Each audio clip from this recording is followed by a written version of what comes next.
Zion is home to some truly world-class hiking.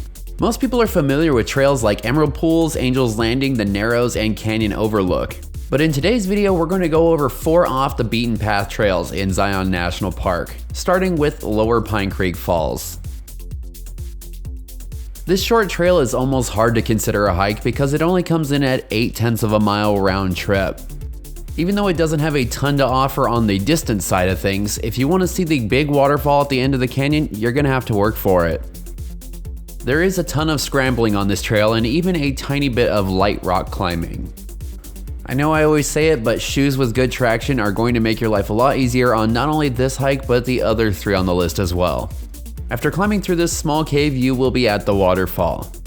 It's a really nice spot to stop and enjoy nature for a little bit, and once you're ready, this trail is an out and back trail, so you're gonna head out the same exact way that you came in. This trail will probably take you about an hour to an hour and a half, so it's a great stop if you want to hit several spots in one day. Number 2 on our list is Cascade Falls. This trail, as well as the remaining 2 hikes, are all on the opposite side of the Mount Carmel Tunnel from Lower Pine Creek Falls. This trail is a little bit longer with an overall distance of right around 2.2 miles. There's also a pretty decent amount of scrambling and climbing here as well. You can also expect some pretty amazing views and some potholes full of water if you visit during the right time of year. I'm not going to lie, some of the climbs here are a little bit on the intimidating side, and they're probably better suited for the bighorn sheep, which we did see. But if you take your time and don't go too far past your boundaries, you should be fine. One thing that this hike doesn't seem to have is a really set turnaround point. After hiking in for quite a while, the walls started to close in and the trail became more and more obstructed. Eventually, we came to a point where the beauty of the trail was being overcome by just how difficult it was to continue moving forward. So we decided that it was a good time to turn back. One thing to keep in mind with all 4 of the hikes on this list is that they are in canyons. So you need to keep an eye on the weather not only here, but in the surrounding areas as well, because you do not want to get caught up in a flash flood. Number 3 on our list is just a little further up the road, and it is Many Pools. With an overall distance of 2.3 miles, this one is just a tiny bit longer than Cascade Falls. This trail also has a fair amount of climbing involved, but it's nowhere near as steep.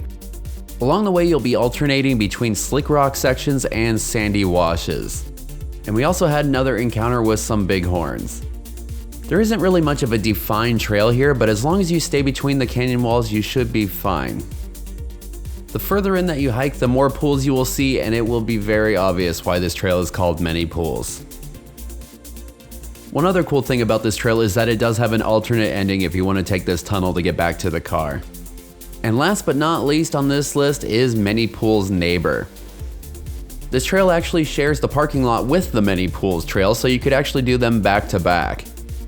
In fact, the first time that we did this hike, we actually thought it was the Many Pools trail. It wasn't until a couple of months later that we realized that we hiked the wrong one. But it ended up being a happy accident because this one's actually pretty fun as well.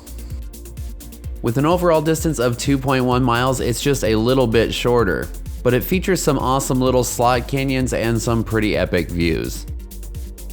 I think that it goes without saying, but if you decide to visit any of these hikes, please be sure to practice leave no trace principles.